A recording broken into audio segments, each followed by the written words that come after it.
Unilever came knocking on our door. The proposition was, don't you want to be part of the family?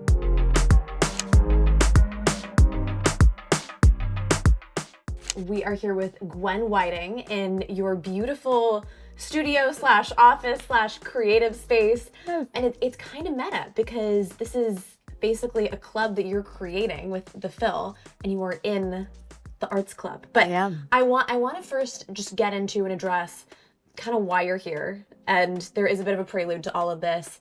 You created this incredible company, and then every founder's dream, presumably, is to have a liquidity event where you get to cash out.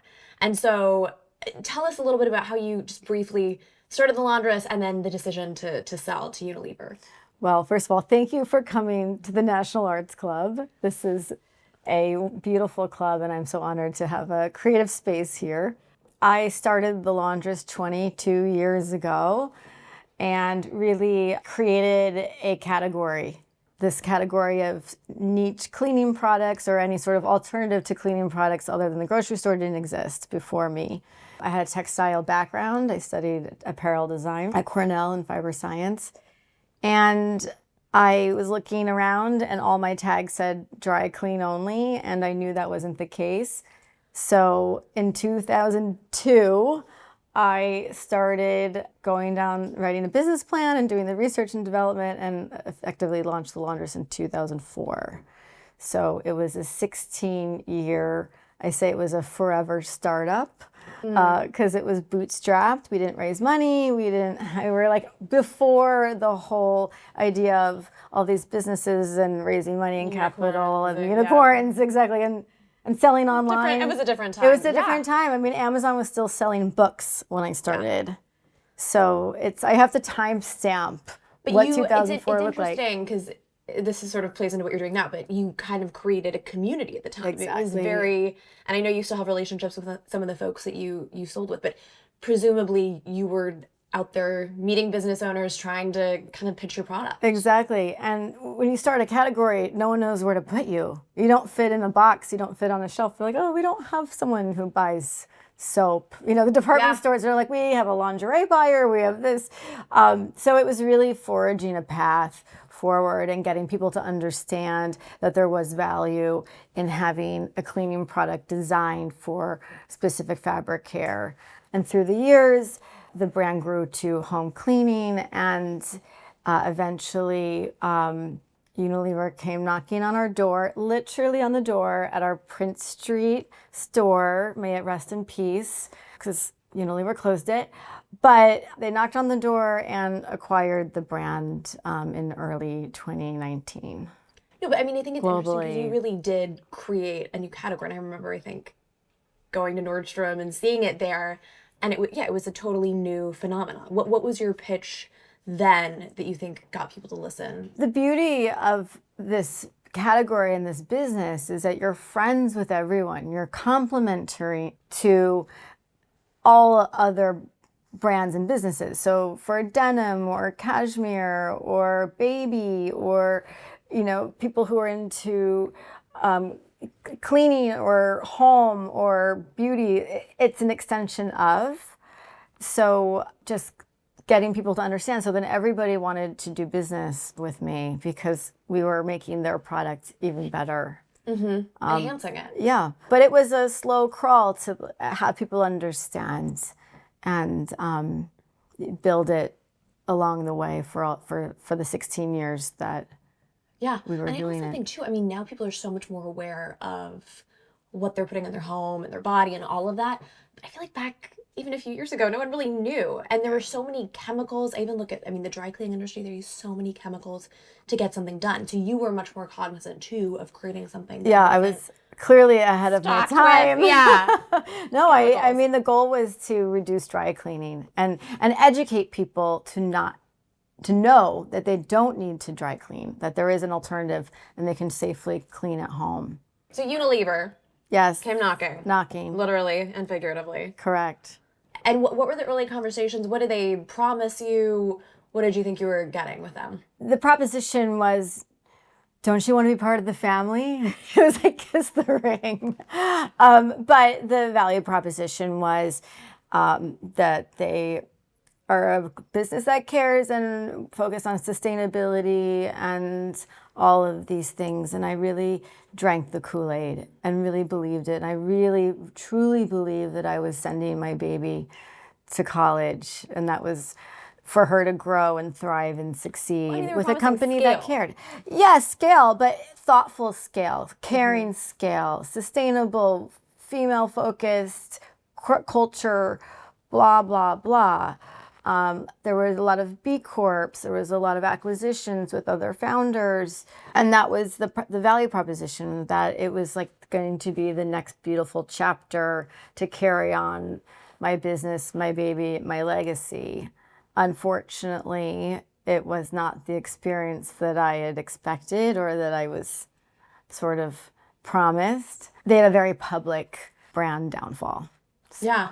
Well, and they kind of cut you out of the process, I believe, as soon as you... Yeah, I mean, I had a contract that I fulfilled very diligently. And then after I finished that and left, then the roof fell off. The company had a very public recall that was brought on by them and really let down my community of users for hundreds of thousands of people that really relied on my brand and my products globally. We had a global business. I had stores in Japan and Korea and business partners all over the world, and our US customer base. And I mean, it was your brand that you created. So even though at that point it was owned by another company, I'm sure it felt very personal. It was incredibly personal, and it wasn't exactly that public that I was not part of it anymore. So there was a lot of people reaching out to me personally, and I had a non-disparaging agreement, and I just felt that I couldn't say anything. There was just too much liability of commenting and trying to support people because I wasn't on the inside. So was any of this communicated to you? Did you still have a relationship with them at the time, or was this secondhand information? I had no relationship at all. I was completely cut out. My email was shut down. There was zero communication. And I essentially found out about the recall from a girlfriend who got a message on Instagram and sent it to me when I was getting my hair done. Oh my God. Yeah. And you couldn't say anything? I had an agreement for 5 years. Okay. That just expired last year. So here we are. Perfect. I'm just curious too, before we get into the fill, I mean, I think so many people probably looked at you and were like, wow, she has the ideal scenario. She started this company. Yeah. She sold it. Seems like that's the goal. And you mean like Poppy, any of these brands. All of it. Yeah. What is your advice to founders? So it's the holy grail, like the big exit, this getting paid off for 16 years of my hard work and vision.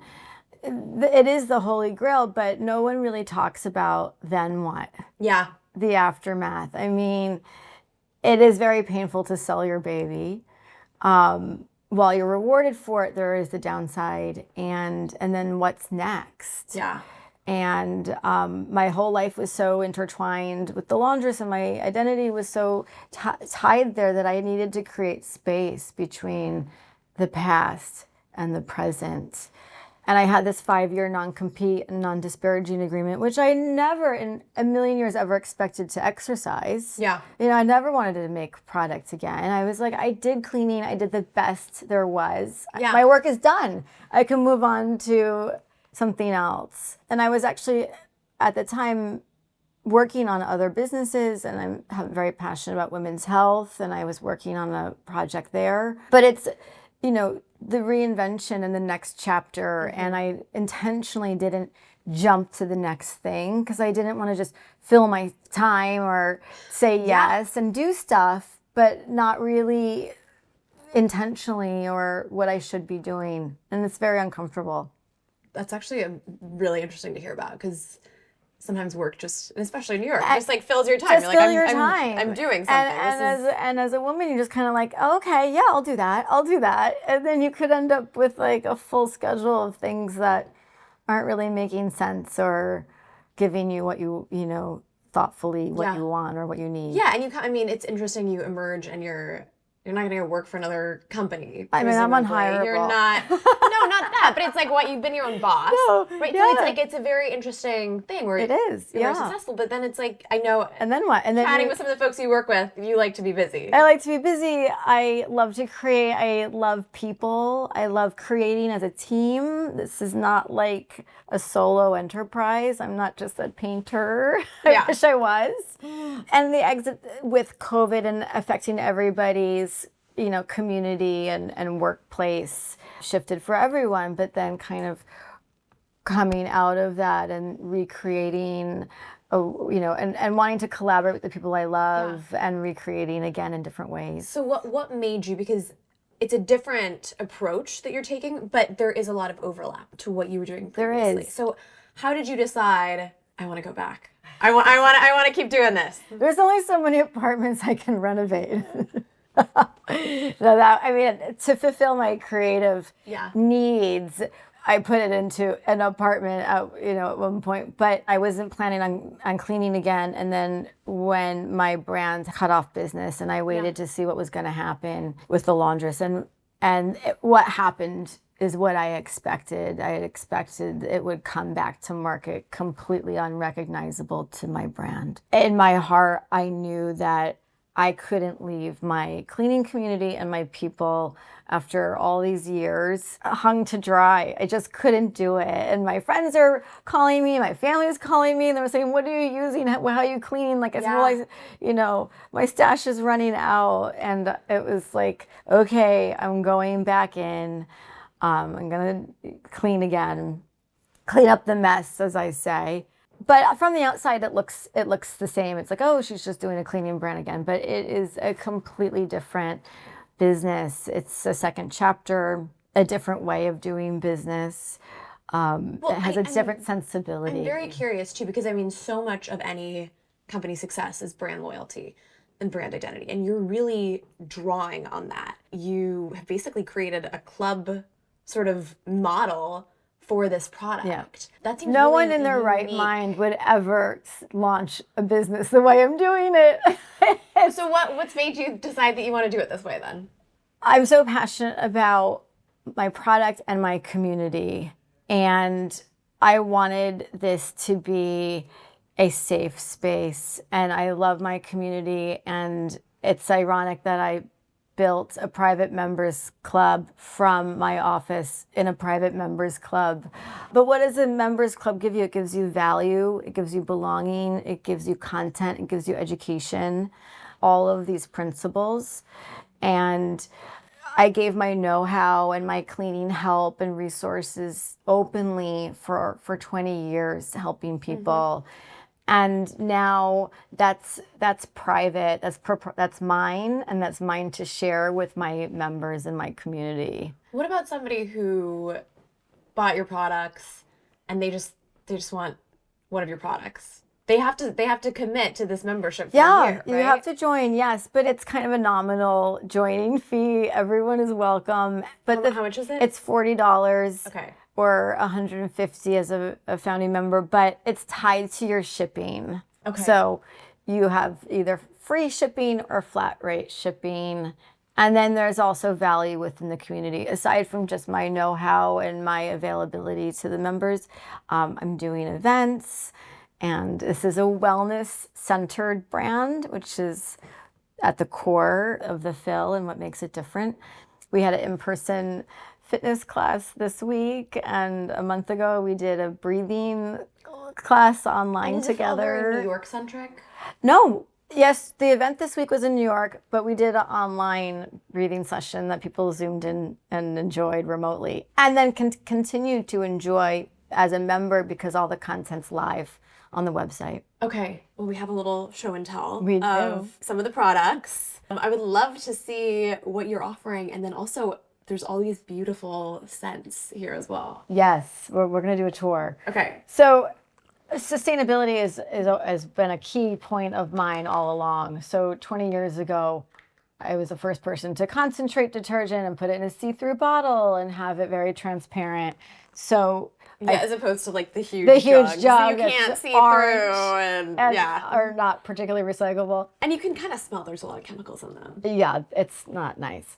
Also, okay, I'm just curious to get your take because I feel like everyone's so much more aware of like the fabrics they're wearing, microplastics, all of that. Can you explain as well some of like the benefits for your body and your skin? Exactly. And using microplastics and pods or plastic film pouches are not helpful. Yeah. So I'm very diehard on liquid, concentrate. You only need a small shot glass, 1 ounce. I like that you measure things in shot glasses. It's an easy reference point. Yeah. So the fill was recreating a brand 20 years later. What's important to me and how to push the needle again further. So I put everything in large scale, large format pouches with refillable bottles. So you only need to buy 1 bottle. There's glass or plastic, and you refill the pouch. And the pouch is made with like 80% less plastic than a bottle. Wow. So that there's no perfect packaging solution, let's be honest about it, but to me this was the best what we could do for moving forward. So everything's meant to be refillable. So like there's 2 pouches of 1 bottle.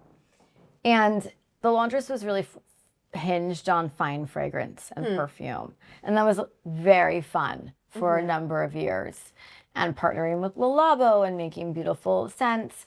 But now, for me, I don't want perfume. I don't want fragrance. I want all aromatherapy. Okay. So the fill is really, I call it a wellness forward brand. It's bringing wellness into your home and into your cleaning routine. And the beauty of aromatherapy is you don't have to do anything to get the benefits. So if you're cleaning and your laundry and all you're doing is like getting into bed that you washed with your night's detergent, you're getting the benefit from that experience. So I have 6 blends, and they're all created specifically for their function. So let's start, we'll just smell the detergent day. And briefly too, can you address how it can harm your body if you're using some of these industrial sort of Well, a lot of people are very allergic to the chemical fragrances, and also people don't understand that your sort of grocery product is made with petroleum, versus a plant derived. It's absorbing and it's sensitive. So this is day. Okay. It's meant to strengthen and elevate you for your day. They're complex, so it's not just like 1 note. There's like 10 notes in here. Can people obviously select the pre-made scents, but can they have unscented? Can they make their own everything is scented specifically for the function. Okay. So that's day, and then night is meant to be grounding and calming. So I recommend that for using your sheets so you can be grounded at night, or if you're a little anxious or edgy, then the night would be good for an everyday experience.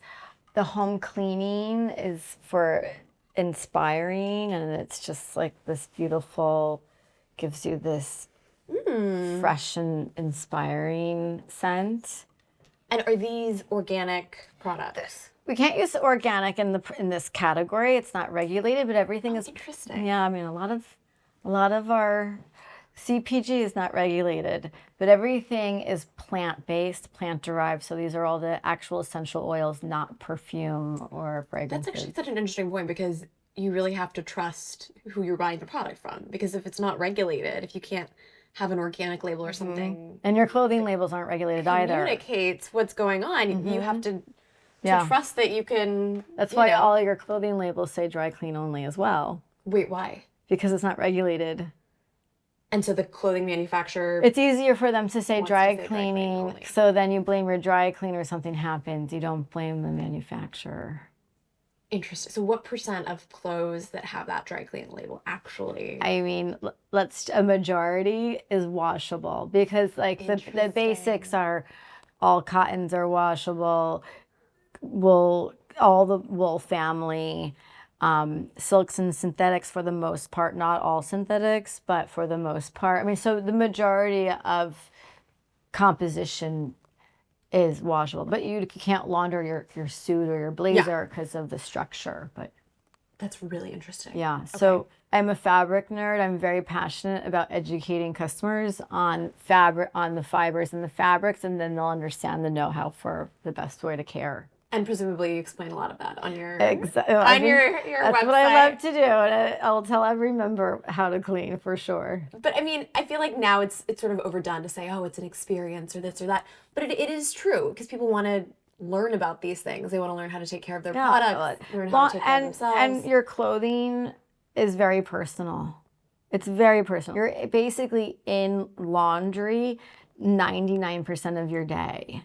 Yeah. Whether it's in your sheets in your bed or, so, you know, a lot of people say, well, I don't do my own cleaning or I don't do my own laundry. And it's like, well, you might not cook your own hamburger either, but I bet you care what's inside your hamburger. Yeah. You know? So it is important to know that you're using quality ingredients. Yeah, interesting. 20 years later, your priorities, is it fair to say that it's a similar product, but maybe a bit more elevated and a bit more even eco-conscious? Yeah, the principles are my principles. Yeah. And I care about quality, I care about experience, I care about value, but I was able to 20 years improve it. So I was able to make some really wonderful upgrades to the ingredients, but also really orient the brand in a different way, that this is like a true wellness experience. You mentioned your end game isn't to have the product in a bunch of retailers, and yet, you know, folks have reached out and want to carry it. So how are you thinking about potentially scaling this? So, I mean, I had a large consumer product business and brand, and I loved it, but I don't want to do it again. So my goals are very different. I want to have a small business in this wonderful community and offer value for people in the membership. But everyone is welcome. But I think that for me, it's about small businesses. And the crux of the American economy is surrounded by small businesses. And I want more people to celebrate that and not think you have to go big or go home. Like, there is so much value in small businesses. And I think that I keep a small business mentality no matter how big the company is. So I think that's really part of my core values, but my orientation is to always think of it as a small business and with the same integrity and choices that happen that way. Yeah, but it's been so humbling because so many of my members have joined just to support me and are so thrilled that I'm back and servicing them and making beautiful products again. But also some of my old clients and my old retailers have even reached out to me cold, you know, and that is incredibly humbling. So you're gonna solve that? Of course Okay. I will. So we might see your products then. You might, yeah. In yes, or who? Yes, the special people I want to do business with for sure. That's a wrap on today's episode of New York Next. We hope you enjoyed the conversation. If you liked what you heard, don't forget to hit that subscribe button on your favorite podcast platform so you never miss an episode. You can also catch us on the New York Post YouTube channel, and of course, be sure to follow us on social media for the latest updates and behind-the-scene content. We're on Instagram, TikTok, Facebook, and X. Join the conversation and let us know what you think.